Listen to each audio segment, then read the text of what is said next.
60 के दशक में भारत और पाकिस्तान का युद्ध, फिर ताशकंद समझौता। 1971 में भारत और पाकिस्तान के बीच तीसरा युद्ध।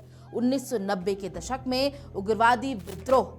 भारतीय प्रशासन का विरोध करने के लिए सैकड़ों कश्मीरी सड़कों पर उतरने लगे। दिसंबर 2001 में नई दिल्ली में भारतीय संसद पर हथियार के साथ आतंकवादियों का हमला, जो कि कुछ सालों में और भी बढ़ता चला गया। और इन सारी घटनाओं के पीछे कुछ एक वजहों की बात करें तो वो था आर्टिकल 370। अनुच्छेद 370 की वैधता को लेकर आज सुप्रीम कोर्ट ने सबसे बड़ा फैसला दिया है। कह सकते हैं कि इस फैसले के बाद आज का ये दिन भारत के इतिहास में लिखा जा चुका है। नमस्कार, मैं हूं प्रभा शर्मा। आज के एजेंडे में बात इसी आर्टिकल 370 की। सिर्फ सुप्रीम कोर्ट के फैसले की नहीं, बल्कि किस तरह इसने पूरे देश पर सालों तक अपना प्रभाव बनाए रखा, उसकी भी बात करेंगे। जम्मू कश्मीर में अनुच्छेद 370 को लेकर फैसला आने से पहले ही घाटी में कड़ी सुरक्षा बढ़ा दी गई थी। 2 दिन पहले ही पुलिस ने तमाम संवेदनशील जगहों पर सुरक्षा बलों की तैनाती बढ़ा दी थी और सड़क से लेकर इंटरनेट पर कड़ी नजर रखी गई थी।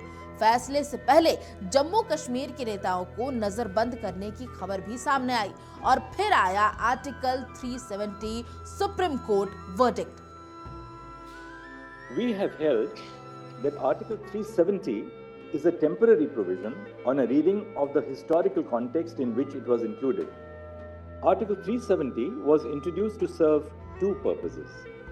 First, the transitional purpose, to provide for an interim arrangement until the Constituent Assembly of the state was formed and could take a decision on the legislative competence of the Union on matters other than the ones stipulated in the instrument of accession, and ratify the Constitution.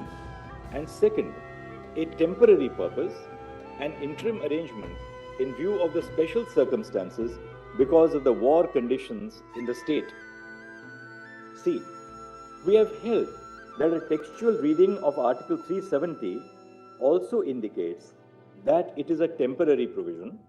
For this purpose, we have referred to the placement of the provision in Part 21 of the Constitution, which deals with temporary and transitional provisions, the marginal note to the provision, which states temporary provisions in respect to the state of Jammu and Kashmir, and a reading of Articles 370 and 1, by which the state became an integral part of India upon the adoption of the Constitution. Article 370 हटाने के 4 साल बाद आज supreme court ने फैसला ले लिया है कि ये बिल्कुल सही था और ये आगे भी बरकरार रहेगा। ये फैसला कितना बड़ा है और जम्मू कश्मीर में इसका कितना बड़ा प्रभाव होगा, इसे समझने के लिए थोड़ा पीछे जाते हैं। कश्मीर से अनुच्छेद 370 हटाए जाने को लेकर जो भी घटनाएं हुई थी, उसकी एक लंबी फहरिस्त हमारे सामने है। और वो मंजर सबसे पहले हमें याद आएगा जब फरवरी 2019 में एक्सप्लोसिव से भरी एक गाड़ी इंडियन पैरामिलिट्री फोर्सेस के काफिले से टकरा गई और 40 जवान इस हमले में शहीद हो गए। इसके बाद पाकिस्तान के बालाकोट क्षेत्र में नियंत्रण रेखा के पार भारत ने आतंकी ठिकानों पर जवाबी हमले किए, जिसमें पाकिस्तान ने भारतीय वायुसेना के पायलट कप्तान अभिनंदन को भी अगवा कर लिया था और फिर राजनीतिक दबाव से उन्हें रिहा कर दिया गया। उधर दिल्ली में हुए लोकसभा चुनाव 2019 के लिए भाजपा की वापसी हुई और देश में नरेंद्र मोदी की सरकार बनी। जुलाई 2019 में अमेरिकी राष्ट्रपति डोनाल्ड ट्रंप ने कश्मीरी विवाद पर भारत और पाकिस्तान के बीच मध्यस्थता का प्रस्ताव रखा। रिपोर्ट्स के मुताबिक जम्मू कश्मीर में तब बड़ी संख्या में भारतीय सैनिक तैनात किए गए। 4 अगस्त को प्रमुख कश्मीरी नेताओं को नजरबंद कर दिया गया, जिनमें पूर्व मुख्यमंत्री उमर अब्दुल्ला और महबूबा मुफ्ती भी शामिल थे। धारा 144 लागू की गई और इंटरनेट और सेलफोन सेवाओं को प्रतिबंधित कर दिया गया।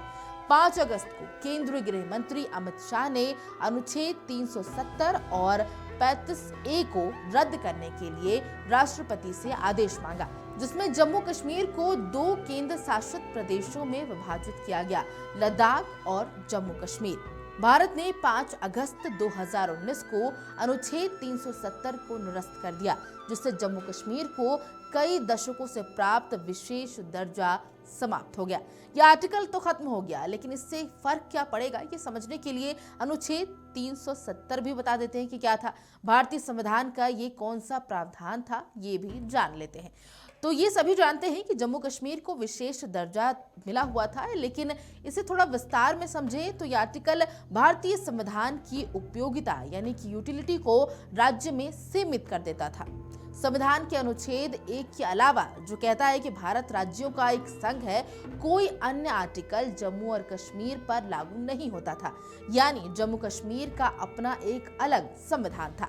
इसमें भारत के राष्ट्रपति के पास जरूरत पड़ने पर किसी भी बदलाव के साथ संविधान के किसी भी हिस्से को राज्य में लागू करने की ताकत थी। हालांकि इसके लिए राज्य सरकार की सहमति भी जरूरी थी। इसमें यह भी कहा गया था कि भारतीय संसद के पास केवल विदेश मामलों, रक्षा और संचार के संबंध में राज्य में कानून बनाने की शक्तियां हैं। इस अनुच्छेद में इस बात की भी सीमा थी कि इसमें संशोधन यानी कि बदलाव कैसे किया जा सकता है। इसमें कहा गया था कि इस प्रावधान में राष्ट्रपति जम्मू कश्मीर की संविधान सभा की सहमति से ही संशोधन कर सकते हैं। तो सुप्रीम कोर्ट ने कह दिया है कि आर्टिकल 370 हटाने का फैसला एकदम सही है, लेकिन आप इसे कितना सही या गलत समझ रहे हैं हमें जरूर बताइएगा। नमस्कार।